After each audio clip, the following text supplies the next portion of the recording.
आखिर कब तक बच्चे बने रहोगे? हरे कृष्णा, आप सभी का स्वागत है 108 दिन 108 श्रीमद् भगवद गीता श्लोक चैलेंज के 15वें दिन में।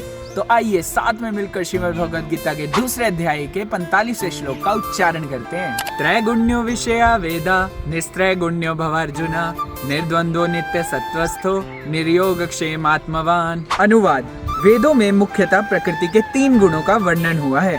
हे अर्जुन, इन तीनों गुणों से ऊपर उठो, समस्त द्वैतों और लाभ तथा सुरक्षा की सारी चिंताओं से मुक्त होकर आत्मपरायण बनो।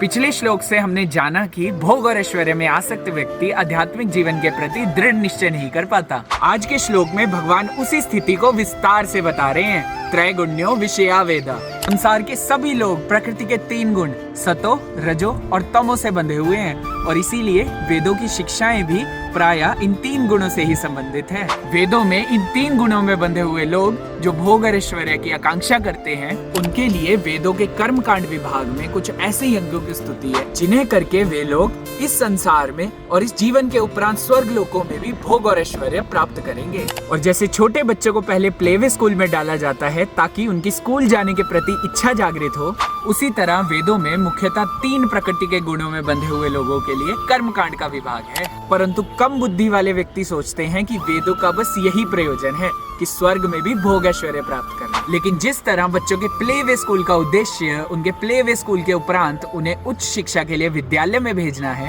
उसी तरह भोग और ऐश्वर्य में आसक्त व्यक्तियों के लिए वेदों का कर्म कांड का विभाग खत्म होने के उपरांत उपनिषदों, विशेषकर गीतोपनिषद यानी भगवद गीता को प्रदान किया जाता है ताकि उसे आत्म साक्षात्कार का अवसर प्राप्त हो, जो कि मनुष्य जीवन का वास्तविक लक्ष्य है। अर्जुन, क्योंकि कम बुद्धि वाले या सामान्य व्यक्ति नहीं हैं, इसीलिए श्री कृष्ण उन्हें सीधा ही इन 3 गुणों से परे उठकर आत्म साक्षात्कार की दिव्य स्थिति या श्री कृष्ण की सेवा में लगने के लिए कह रहे हैं। निस्त्रैगुण्यो भवार्जुना।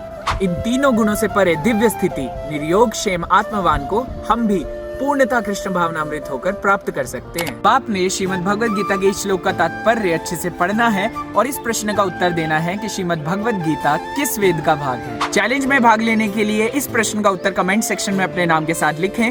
मिलते हैं अगली वीडियो में, तब तक के लिए हरे कृष्णा। भगवद वाणी भगवद गीता की जय। श्रील प्रभुपाद की जय।